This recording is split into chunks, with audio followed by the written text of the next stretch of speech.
Hey guys, and welcome back to another video. I am the Twisted Jedi, and it is finally here. We have the official patch notes for the Night on Endor update, the customization patch, Ewok hunt, all of that good stuff. I'm not going to waste any time introducing it because there's a lot of stuff to go over, so smack that subscribe and like button and let's get started. Now there is a ton of information in these patch notes, so I'm just going to go over the main things that I think need to be mentioned, and if you want to read the full patch notes, I'll leave a link down in the description below. Anyway, starting off with some hero changes. Iden Versio. Iden's stun droid was shocking twice for 0.5 seconds with a 1.3 seconds delay in between. Given Iden's recent improvements, this ability became too powerful and it was needed to be lowered in its effectiveness. DICE has now removed the double stun but has increased the stun duration from 0.5 to 0.9. Rey's resilient dash star card is now giving the proper listed damage reduction, and the insight abilities description now properly states that Rey's stamina does not deplete when the ability is active. DUSK had an issue fixed where the red glint would appear on his Relby V10 when scoped in, and in the Star Wars universe this weapon does not have that red glint, so it has now been removed. Also, the explosion timer of the grenades from Predator Instincts is now back to 1.7 seconds as it was intended. As for Darth Maul, and I'm sure a lot of you will be happy to hear this, the saber throw ability should now be more reliable than ever and will connect properly with its target, and also the Fool Me Once star card now applies the proper bonuses. Next up, we check in with Darth Vader. The Dark Lord star card now applies the proper bonuses as well, and the bonus health star card will also apply the right amount. On top of that, they fixed an issue where Darth Vader would stay in the choke animation when the ability was used in the air, and the Furious Resilience star card is now given the right listed damage reduction, which was previously giving damage that was higher than stated. Luke Skywalker has minor changes with just an updated description of his rush ability so that it now properly states that it is an attack, which isn't really a change that was needed, but I guess they felt like it was necessary. Yoda's changes are an updated description of the dash ability so that it now properly states that it is an attack, much like Luke's, and they fixed an issue where the Feel the Force star card description did not state that allies receive bonus health. Boba Fett had an issue in Arcade where his horizontal speed was too fast while using the jetpack and can now also properly melee while For the Hunt is active. Moving on to Leia, there is now an updated description of the Relentless Firing ability to reflect that the time decreased per blaster fire is lower. The High Spirit star card will also now give the proper amount of max health regen, so you guys don't need to worry about that anymore. Emperor Palpatine just has the one change, and it is the Growing Darkness star card, which will now properly increase the radius of Dark Aura. Captain Phasma had a couple of changes where they fixed an issue where the last Staff Strike was not dealing more damage than the previous, even with the Finishing Them Off card equipped, and they also fixed the More the Better star card, which was not properly affecting turret rotation speed.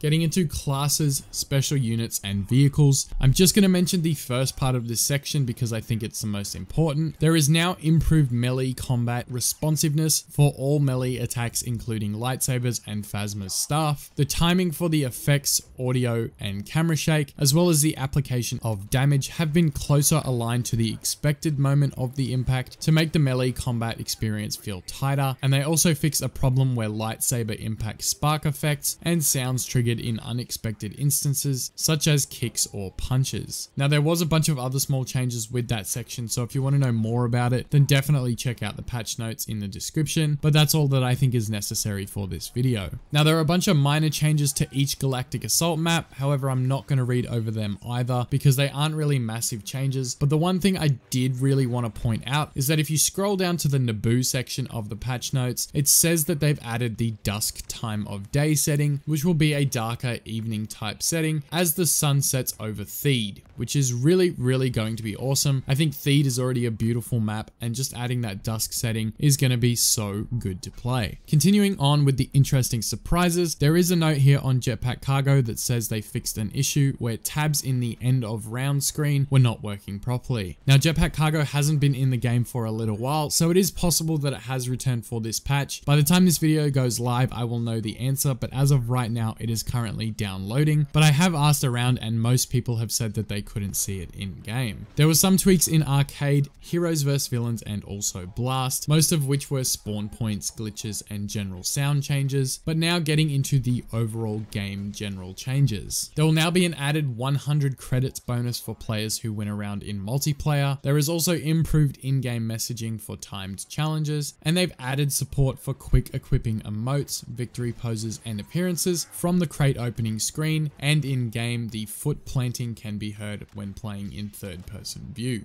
DICE have also fixed issues with the rocket turret, which I'm assuming is the ion turret, which did do too much damage when being destroyed by enemies, and if you're sick of getting ragdolled by different force users when you get pushed around, that has now been reduced as well, so you don't have to worry about being flung all over the place. Next up, they fixed the problem where the continuous music would overlap with planet music and enabled hero stingers for players using continuous music as well. I'm not really sure what that means, so if you know, drop it in the comments, but as far as I'm concerned, I didn't have any issues with that, and I don't really know what they're referring to. There was also a huge list of fixes in terms of milestones and challenges. However, if you want to know more about those, then check out the full notes list. I'm not going to read them because this video will end up going for 25 minutes. They fixed problems with arcade where the first star card slot was locked from a star card out of a different unit, leaving only 2 slots available. This has now been fixed, and they also fixed the XP bars in the spawn screen, which are now showing the correct amount of progress. Another fix they had was the issues with the holograms not showing in the crate opening screen for Denied and Roger Roger, and Lando's I'm responsible these days